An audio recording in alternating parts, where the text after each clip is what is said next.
Welkom opnieuw bij Omroep Zeeland. Tijd voor het weekoverzicht van het Zeeuwse nieuws. Met daarin storm en onder meer ook de strijd voor de Breda-bus. Voorrang op een huurwoning. Dat wil iedereen wel natuurlijk in deze krappe woningmarkt. Woningcorporatie Woongoed Zeeuws-Vlaanderen maakt het nu voor een beperkte groep ook echt mogelijk. Voor afgestudeerden die na hun studie weer in Zeeuws-Vlaanderen willen gaan wonen, is er nu een terugkeerregeling. Volgens Woongoed is het nodig om de leefbaarheid van het gebied te vergroten. Juri en Rebecca hebben het goed naar hun zin in hun huis in Axel. Ze zijn teruggekeerd naar Zeeuws-Vlaanderen nadat ze voor hun studie in Rotterdam en Tilburg hebben gewoond. Wilden we eigenlijk allebei een avontuur in de stad. En dat hadden we na een tijdje wel gezien. En eigenlijk misten we allebei Zeeuws-Vlaanderen. Ik en zij. En daarom hadden we besloten, we gaan stappen ondernemen om terug te komen. Het kon dankzij de studenten-terugkeerregeling van Woongoed Zeeuws-Vlaanderen. Mensen met wortels in de regio krijgen sneller de kans op een woning. Er is behoefte in de streek dat jonge mensen zich hier vestigen, wellicht een gezin gaan stichten, kinderen naar de kinderopvang, naar het onderwijs gaan, clubjes, verenigingen. En op die manier willen we proberen de streek aantrekkelijk en leefbaar te houden. Niet alleen mensen die net afgestudeerd zijn kunnen gebruik maken van een terugkeergarantie. Ook huisartsen in opleiding en mensen die werken in het onderwijs kunnen makkelijker terugkeren naar Zeeuws-Vlaanderen. De vraag is of personen die al langere tijd op de wachtlijst staan zich niet gepasseerd voelen. We hebben het aantal mensen die we voorrang willen geven, hebben we gemaximeerd op 20 per jaar. We hebben ongeveer 500 à 600 mutaties per jaar. Dus die 20 zal niet van hele grote invloed zijn op de totale wachttijd. Maar mochten we nou zien dat dat wel het geval gaat zijn, ja, dan moeten we het iets terugschroeven in aantal. Wil jij een snoepje? Juri en Rebecca zijn gelukkig met de regeling. Als die er niet was geweest, dan waren ze misschien wel ergens anders gaan wonen dan in Zeeuws-Vlaanderen. Ja, dat denk ik deels wel. Want ik had natuurlijk ook overwogen om gewoon in Zuid-Beveland te gaan wonen, waar ik vandaan kom. Maar ja, als het kwam zo uit. En met de huidige woningmarkt, ja, je moet toch iets. En dit was eigenlijk meer dan perfect, dus ja. Wij vinden het een goede regeling en dat krijgen we van degenen die er gebruik maken ook te horen. Dus voorlopig gaan we door. Tot dusver hebben 5 personen gebruik gemaakt van de regeling. Op de Traktaatweg, de N62, tussen Axel en Terneuzen, kantelde maandagmorgen een vrachtwagen met uien. De chauffeur raakte daarbij gewond en moest naar het ziekenhuis. De weg was enige tijd afgesloten. Een wonderlijk gezicht maandag in het Valkenslotpark in Goes. De voor de ganzenstad beroemde witte ganzen werden gevangen. Niet omdat de gemeente van ze af wil, maar de gemeente wil er juist beter voor gaan zorgen. Krijgen ze een grote ring aan de poot. Dan registreren we als het ware de gans. Kunnen we dus zien, dat is de 12, dat is de 14. En dan weten we ook gelijk, wat was dat toen voor gans toen we vingen? Was het een mannetje, was het een vrouwtje? Is het een oude gans of een jongen? Gaat er dan een dood? Weten we ook gelijk, er is een oude gans die dood is gegaan. Wisten we dat er aan zat te komen. Goed zo het gewoon geregistreerd hebben, die ganzen, om gewoon een gezonde, goede ganzenstand te houden. De ganzen worden ook ingeënt tegen vogelgriep. En dat gebeurt allemaal hier in het hertenkamp in Goes-Zuid. Als ze allemaal zijn behandeld, worden ze teruggeplaatst in hun vertrouwde omgeving. Zeeuwse havenburgemeesters willen meer drugscontroles. Ze sluiten zich aan bij de oproep van de burgemeesters van Rotterdam en Antwerpen om 100% controles te doen op alles wat in de havens binnenkomt. Het belangrijkste signaal wat daarmee de havens van Rotterdam en Antwerpen afgeven is natuurlijk dat er gewoon een forse extra investering nodig is om onze havens en mainports veilig te maken en te houden. Is 100% haalbaar? Nou ja, dat vraagt natuurlijk heel veel extra menskracht en materieel. Of dat haalbaar is, dat weet ik zo niet. Het zal een hele forse extra investering geven. Die extra investering in veiligheid in onze havens is broodnodig. Op dit moment wordt nog maar 10% van alle containers in de Zeeuwse havens gecontroleerd op drugs. De provincie gaat een projectgroep samenstellen die onder meer Zeeuwse boeren en schapenhouders kan helpen als de wolf in onze provincie schade aanricht. In die projectgroep zitten verschillende organisaties die het provinciebestuur gaan adviseren wat er nodig is om de schade te vergoeden of te voorkomen. De apotheekhoudende huisartsen maken zich zorgen over hun voortbestaan. Zorgverzekeraars onderzoeken momenteel de mogelijkheid om zelf medicijnen aan patiënten te gaan verstrekken. Dat is namelijk goedkoper. Maar daarmee verliezen de huisartsen wel een extra bron van inkomsten. Bij hele kleine praktijken bepaalt hij voor een groot deel ook de financiële houdbaarheid voor de huisartsenpraktijk. En als dat weg zou vallen, dan is het voor de huisarts niet meer mogelijk om praktijk te blijven voeren. Dus als dit wegvalt, deze apotheek, dan moet u stoppen? Dan moeten we stoppen, ja. Zeeland heeft relatief veel van deze apotheekhoudende huisartsen. En samen met het gebrek aan opvolgers kan dit ervoor zorgen dat huisartsen uit kleine kernen verdwijnen. Verschillende organisaties roepen nu onder meer de politiek op om de apotheekhoudende huisartsen veilig te stellen. De toekomst van de Breda-bus, die Hulst met Brabant verbindt, staat weer ter discussie. De kosten van de verbinding stijgen de komende jaren met 60% tot in totaal 1,6 miljoen euro. Alle reden tot afschaffen, vindt de provincie, maar daar zijn politieke partijen het niet mee eens. En dus duikt de bus in allerlei verkiezingsprogramma's op, van Zeeland tot Brabant. Sinds ik statenlid ben, hebben ze al 3 keer geprobeerd om de Breda-bus af te schaffen. En ik ben zelfs nog bereid om te vragen van God, we gaan een handtekeningactie opstarten om deze Breda-bus voor onze studenten, maar ook voor onze ouderen, eigenlijk voor iedereen die er gebruik van wil maken of maakt, om deze te behouden. Volgens het provinciebestuur gaat deze bus de komende jaren zo'n 600.000 euro per jaar kosten. En daarom zouden ze hem het liefst willen afschaffen. Toch hebben partijen in Provinciale Staten eind december weten te voorkomen dat dat gebeurt. Maar gerust zijn ze er nog niet op. Wat het provinciebestuur nu zegt, dat ze voor het bedrag waarvoor ze 10 jaar geleden het hele openbaar vervoer hebben aanbesteed, het nu ook weer willen doen. Nou ja, dat is een utopie. Dus ze moeten bij ons weer voor geld komen, dat kan niet anders.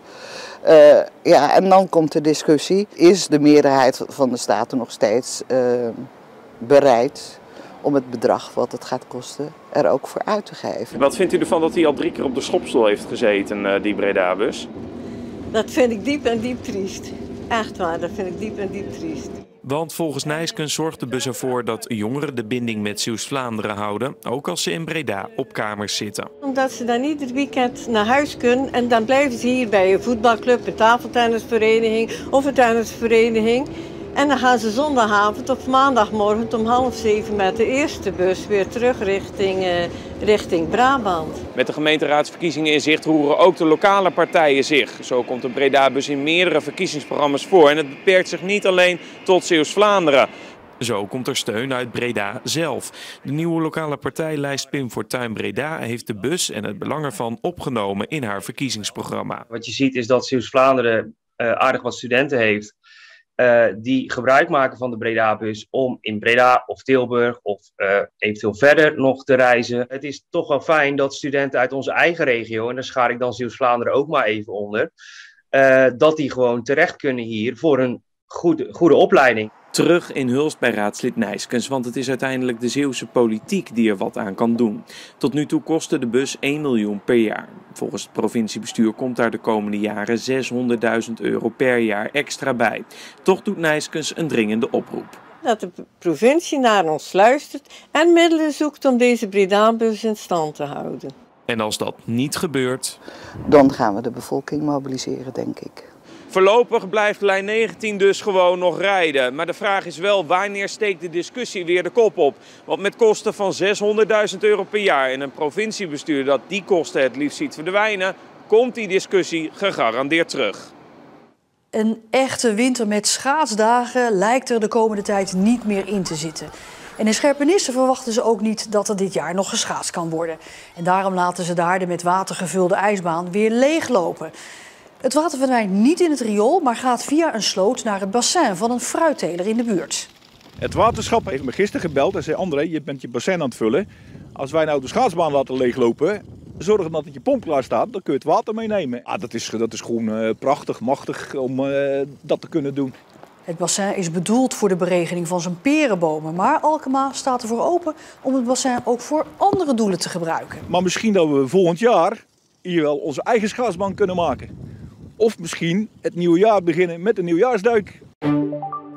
En donderdag was dan eigenlijk de eerste stormachtige dag met storm Dudley. Het was eigenlijk een storm die over de dagen woensdag en donderdag verspreid was.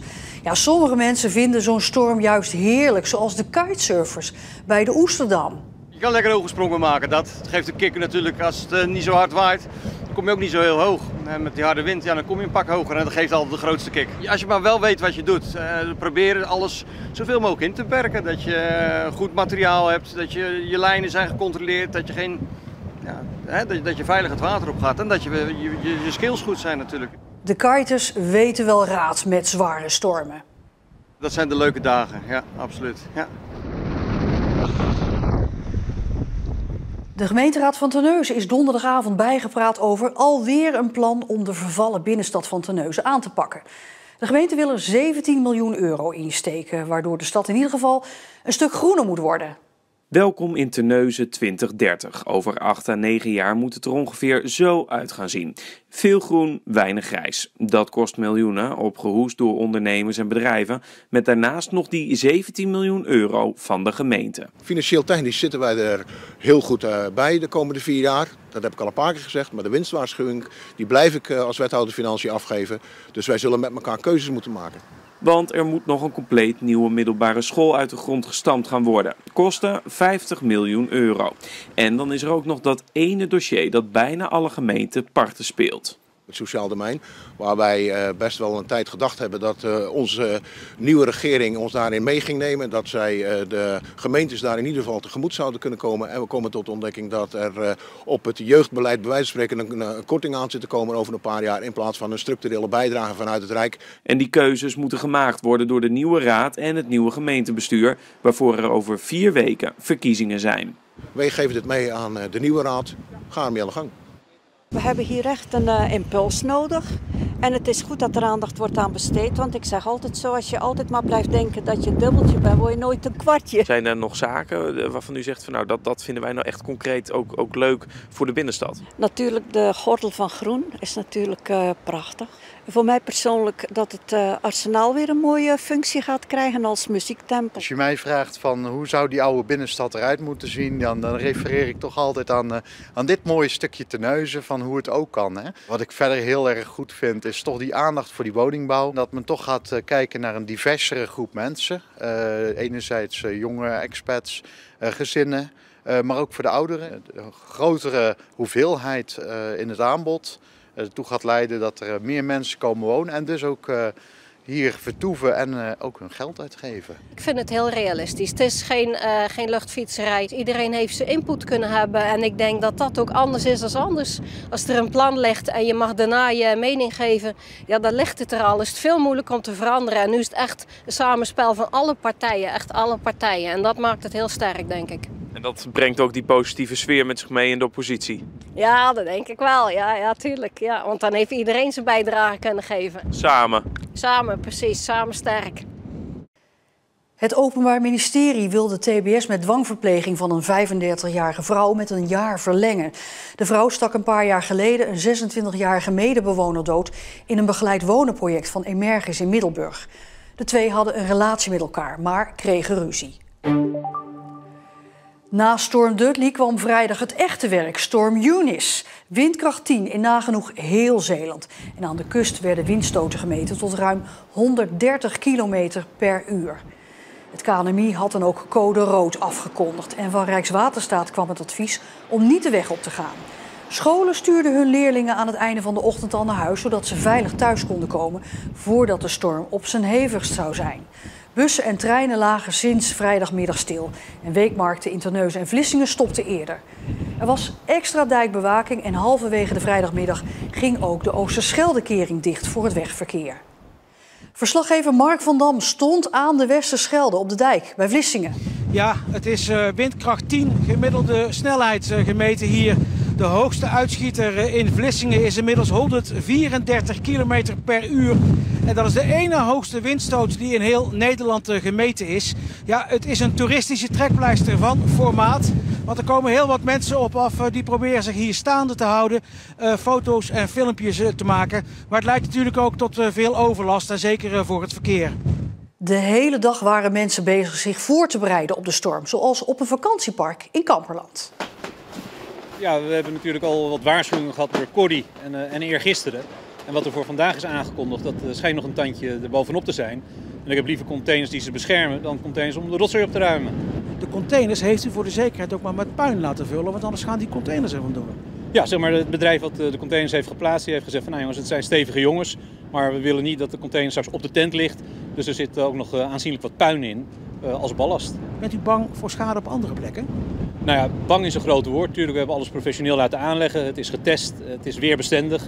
Maar ja, de natuur kan heel grillig zijn. Dus ook daarvoor geldt fingers crossed en afwachten. Ja. Ook bijzonder, door de storm was de hele Westerschelde afgesloten voor al het vaarverkeer. En dat gebeurt alleen in hele uitzonderlijke gevallen. Een op- en afvaartverbod, dat zeg maar het hele scheepvaartverkeer stilgelegd wordt op de Westerschelde en de mondingen, dat komt heel zelden voor. En ik denk, ja, de laatste keer zal het echt een jaar of 8, 9 geleden zijn dat dat is gebeurd. Maar ik denk misschien in de toekomst met toch de sterkere stormen die te verwachten zijn, dat het wellicht meer voor zou kunnen komen. Het verkeer bleek veel last te hebben van de harde wind. Op de A58 tussen Schravenpolder en Heinkensand waaide een auto om, net als tussen de afrit Capelle en Kruiningen. Op de Philipsdam waaide een vrachtwagen om en dat gebeurde bijvoorbeeld ook op de Traktaatweg tussen Terneuzen en de Belgische grens. Maar voor sommige mensen in de provincie was het gisteren toch wel een heel bijzondere dag. Hoi, ik ben Denise Storm, ik ben 18 jaar en ik kom uit Zierikzee. Je zal maar dezelfde naam dragen als de storm die vandaag over onze provincie raast. En dan ook nog de achternaam Storm hebben. Dan ben je natuurlijk op school het mikpunt van woordgrapjes. Ja, heel de tijd dat ik heel heftig ben en dat ik op moet passen en dat ik eigenlijk thuis moet blijven de hele tijd. Maar ik kan er wel om lachen hoor. En ook vader Willem doet vrolijk mee en maakt volop grapjes. Ja, wat ik zeg ook, zal ik eens een tikje sturen naar je voor de schade die erop gelopen wordt. Krijg dan het antwoord, nee papa, dat niet. Ben je dan ook wel blij als straks de storm weer is gaan liggen? Jawel. Ik ben nu wel een beetje klaar met al die grapjes hoor. Het is wel eventjes grappig, maar nu dat ik denk van, hou nu maar op zeg maar. En tot zover dit weekoverzicht. Zometeen weer het laatste nieuws van deze zaterdag. Dus tot zometeen en anders nog een hele fijne zaterdagavond en tot morgen.